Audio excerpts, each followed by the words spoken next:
So with these sweet words and in the fond memory of Dr. Gorishankar Bhattacharya, we start the first session. And to chair the first session, may I request Dr. Ajay Bapna. Dr. Ajay Bapna is one of the senior most medical oncologists in Rajasthan and in country. He is currently director and head of the Department of Medical Oncology at prestigious Bhagwan Mahavir Cancer Hospital in Jaipur. Along with him, Dr. Nitin Khuteta. Dr. Nitin Khuteta is senior consultant in the Department of Surgical Oncology at Shri Ram Cancer and Super Specialty Center in Mahatma Gandhi Medical College, Jaipur.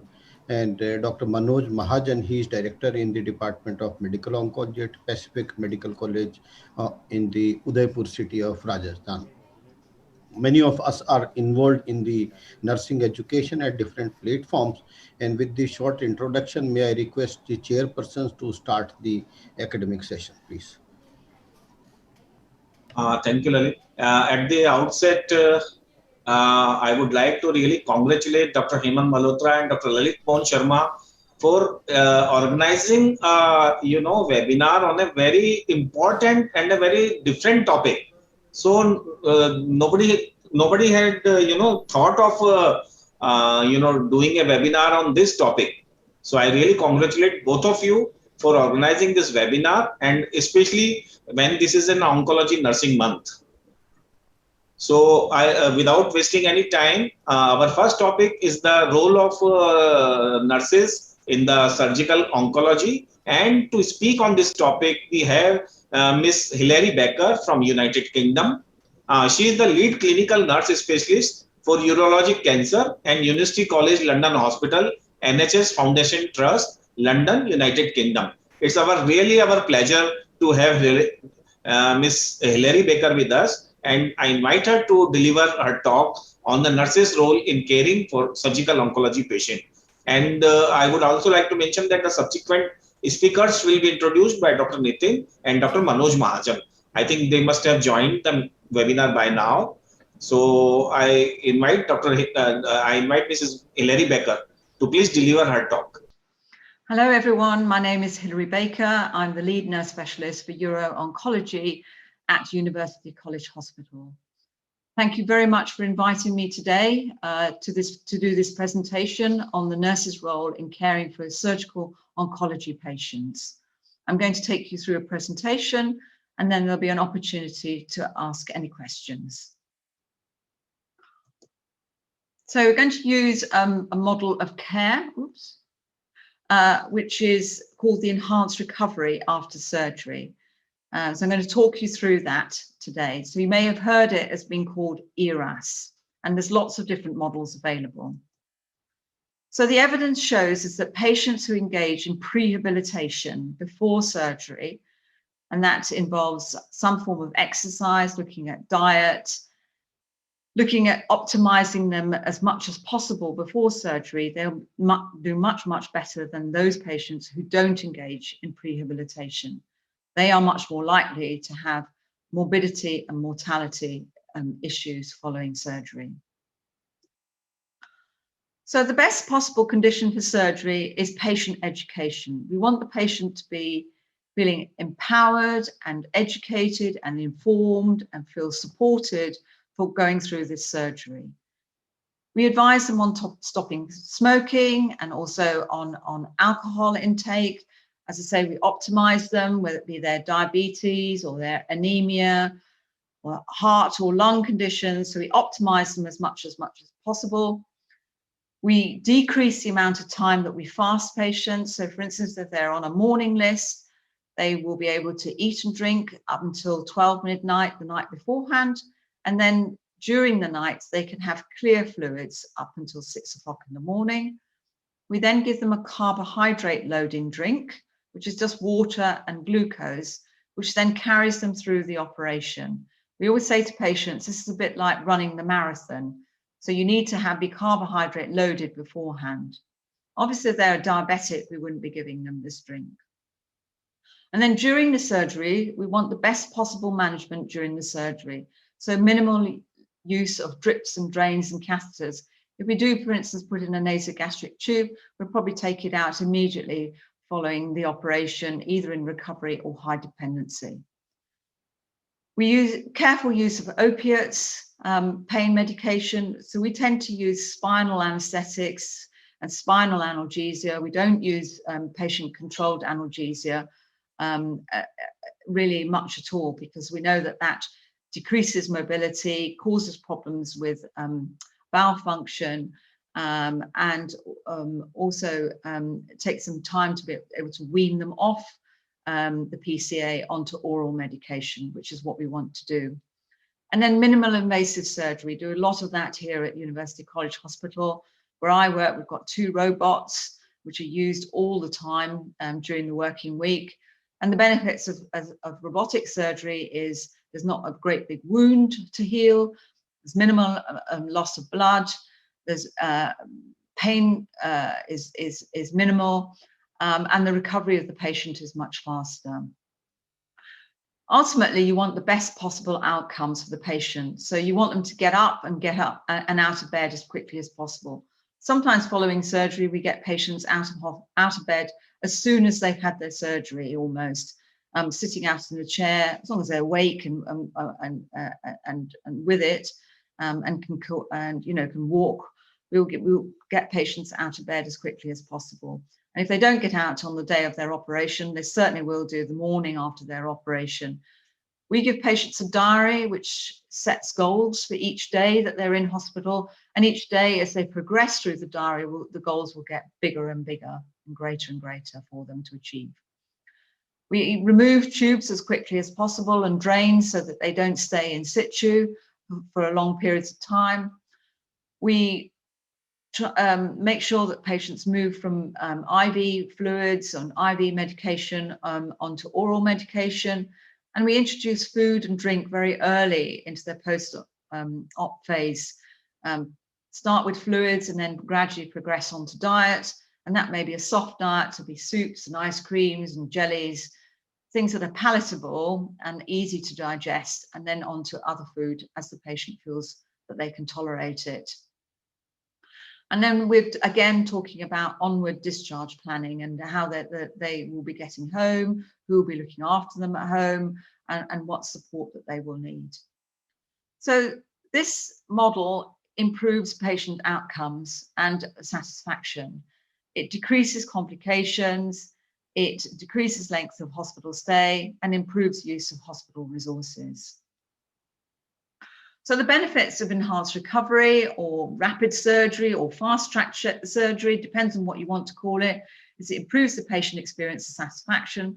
You can treat more patients because patients aren't in hospital for so long. You can empower patients to improve their quality of life. You reduce the length of stay and speed up the pathway. You reduce the post-operative complications, reduce the readmissions to critical care, reduce the readmissions after discharge, so we make sure that they are as fit as possible before they can go home. So things like eating and drinking, their wounds are manageable, their pain's manageable, they're able to walk a short distance, they're able to do a flight of stairs, they're able to manage whatever it is that they have, if it's a device or something like that, before they actually can go home. And we educate the patient any behavioral changes for long-term health benefits. So for instance, they stop smoking, we want them to continue to stop smoking. We don't want them to go back to smoking. Or if they do want to go back to smoking, we can look at something different, whether it be patches or vaping. And the same with alcohol.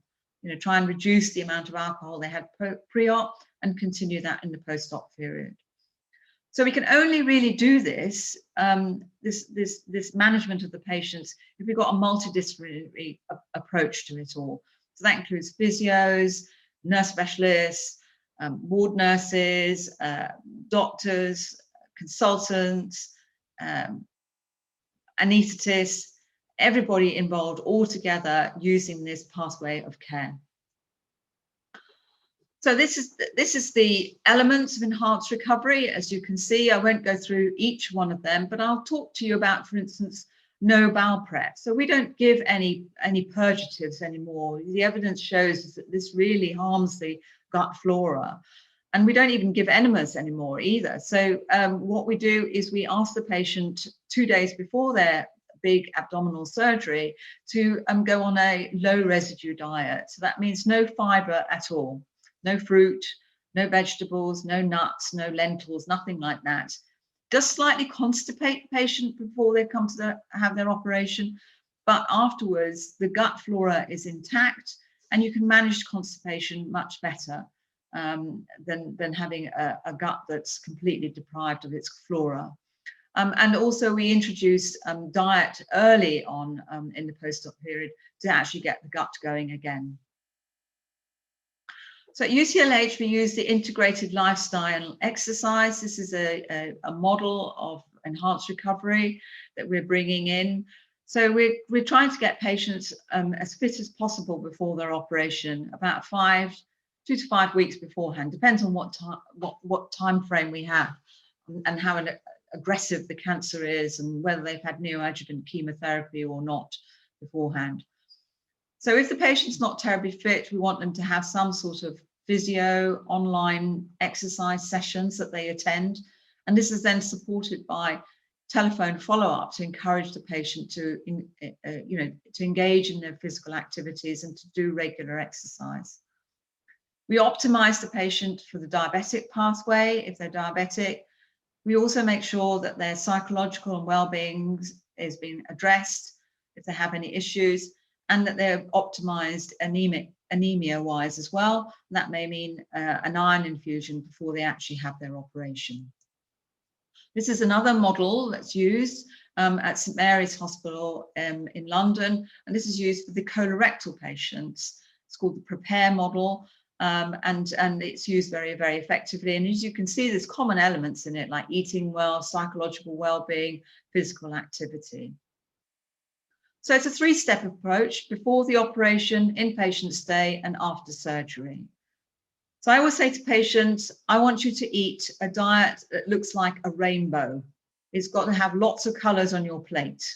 So we also say to patients, if you think about the Mediterranean diet, that's a very nice, very healthy diet. So lots of fruit and vegetables, some protein, sweets, which mainly are fruit.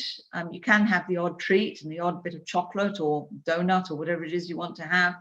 Healthy carbohydrates, and also some fats as well. So olive oil or avocado.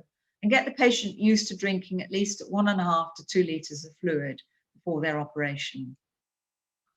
We want the patients to walk at least 30 minutes every day. Now, some patients may not be able to do that.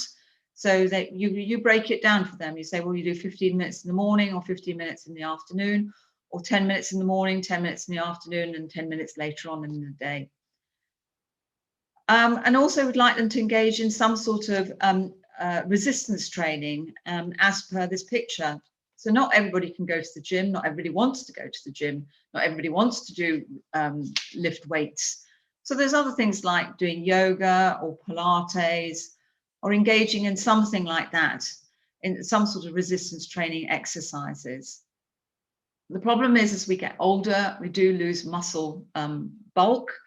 And so it's really important to keep that muscle bulk intact.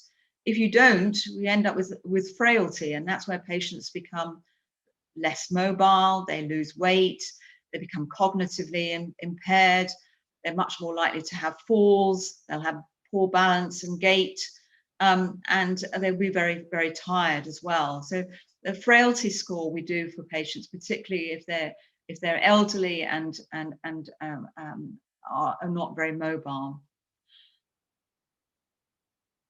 And then here's a slide about walking. I mean, walking is hopefully people can do this, as it does really, it boosts mood, it boosts your heart, it fights weight gain, it cuts the risk of diabetes, it lowers the odds of some cancers, and it strengthens muscles and bones.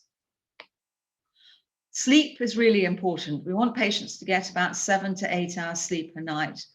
Some of them may not be able to sleep very well because they've got symptoms or they're anxious, but it's about getting patients to really realize that sleep is important. And maybe if they engage in what I call the 3-2-1 approach, so 3 hours before they go to sleep, they have something to eat, nothing more after that. 2 hours before they go to bed, they do some sort of relaxation, whether it be watching television or watching a video or something like that.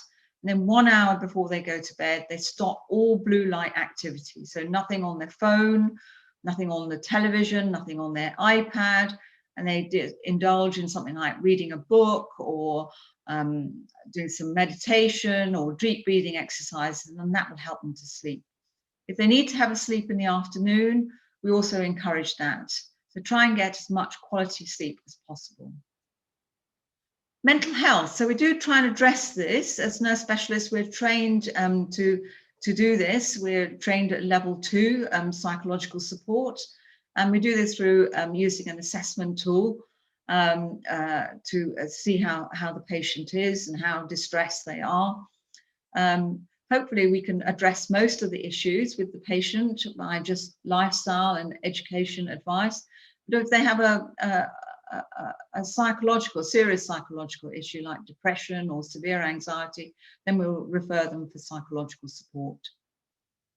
And these are just some things that we say to patients, try and relax, try and take it easy, remember to breathe, perhaps engage in some sort of meditation, go outside if you can do. I know it's been difficult in the last year with the pandemic, but it's really important to try and get some fresh air and try and be in the best positive frame of mind going into the surgery. So we know common physical problems following surgery are pain, nausea, mobility, eating, altered bowel habit, and anxiety. And once these all have been managed as an inpatient, you can then get the patient home. But these are quite often the issues that hold a patient up, including if they get a clot in their lungs or their legs, they get a chest infection, they get a wound infection, or they get a paralytic illness. This can increase morbidity, mortality, length of stay, and quality of life of the patient. So when we review the patients on the ward, we use an acronym, DREAMS. So we're talking to the patient every day about when they're going home. We're going to set a date sometimes when we know that they're ready for it to go home, so that their family and their relatives and their friends and their home is all prepared for them to go home. We will review what drips and drains they've got and try and get rid of them as quickly as possible. We want them to be eating and drinking. So as I said, we start with some sort of drinking first of all, and then going on to a soft diet and then on to a main diet. Sometimes we have to put the patients on some sort of diet sheet in order to monitor actually how much they're eating. They need to go back to that rainbow plate of eating. Analgesia, so we want them to get them off IV pain relief or subcutaneous pain relief onto oral medication and take that on a regular basis. We want them to be as mobile as possible, so we get them out of bed and moving. If they're not sleeping, they should be really sitting in the chair, or if they're sitting in bed, they need to be sitting upright. And then sleeping, trying to get them to have good quality sleep whilst they're in hospital. That's very difficult to do because at night times there can be a lot of activity going on. But it's just about having the ward, having a regime of when they put the lights out, when it's quiet, and even having a rest in the afternoon where the blinds are all pulled down and no visits are allowed, and minimal activity goes on the ward for an hour, gives the patients a chance to have a proper rest. So we know the patients that don't have good post-op pain relief are much more likely to be anxious, they're not sleep very well, they're more likely to get pulmonary compromise, so like hypoxia or infection. They're more likely to get tachycardia and increased oxygen consumption. So pain relief is very, very, very important. As with surgery, it can be very deconditioning for a patient. So you can get a patient really fit and well for surgery, and then they come in and have their operation. It's a big operation. And if they have prolonged bed rest for one reason or another, then that causes an acute decline in their performance status, which then leads to muscle weakness, low physical activity, and more at risk of having falls and fractures and increasing their lengths of stay. So we just need to be mindful of this, that big surgery, cancer surgery can be very debilitating for patients. So you're going to be tired of hearing me saying this, but we do want the patients to be mobilizing as much as possible. So we want them to have good pain relief, and we want them to walk. We want them to get up, get dressed, and get moving. And we tell the patients that this is very much what we want to do. And I will go up on the ward and I will nag patients to get up. I will go and walk patients myself up and down the ward to get them to mobilize, because we know the benefits. We know that it's going to reduce all these complications that they can have, including, you know, the bowel not working, where they get constipated, they don't pass any wind, they become very bloated, and become very uncomfortable. They'll also need to wear their support stockings for, if it's big abdominal surgery, for at least 28 days, and they need to have 2 pairs, one to wear and one to wash. We want patients to make sure that they do brush their teeth twice a day. We all do our teeth twice a day, so the patients should continue to do that whilst in hospital. We don't want them to get any dental decay or to get any gum disease whilst in hospital, because this can put them at risk of other problems. Get them back to drinking lots and lots of fluids again, to 1.5 litres to 2 litres. Get them doing nice lot of deep breathing exercises. This helps with anxiety, as well as getting rid of any stale air that they may have in their lungs as a result of the surgery. And as you can see here, the man's holding a cushion over his tummy after having abdominal surgery to support his wounds. And then, as I said earlier, we need to get them back to this rainbow diet, this lovely plate of food of asparagus and tomatoes and nice piece of fish. Get them eating, they may not have much of an appetite, but they do need to get back to eating.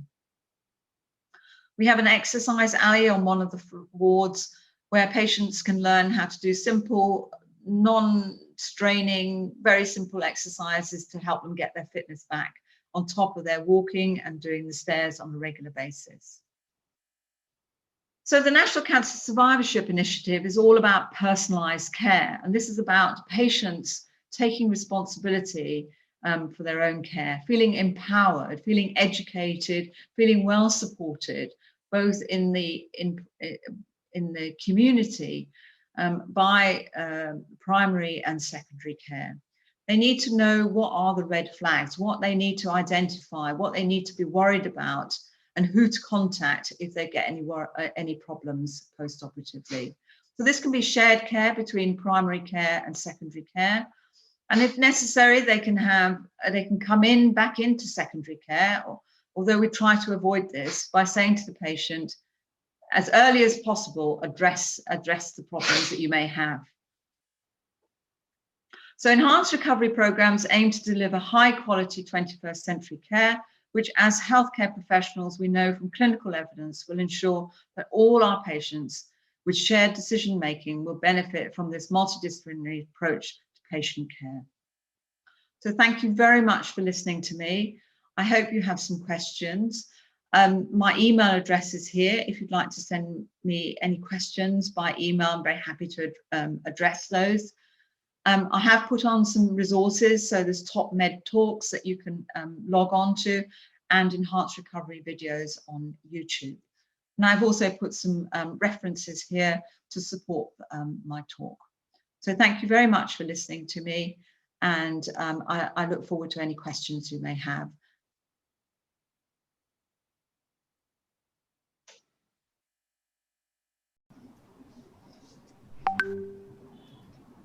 Thank you, Hilary Baker, for the nice, exhaustive presentation about nursing care in cancer surgery patients.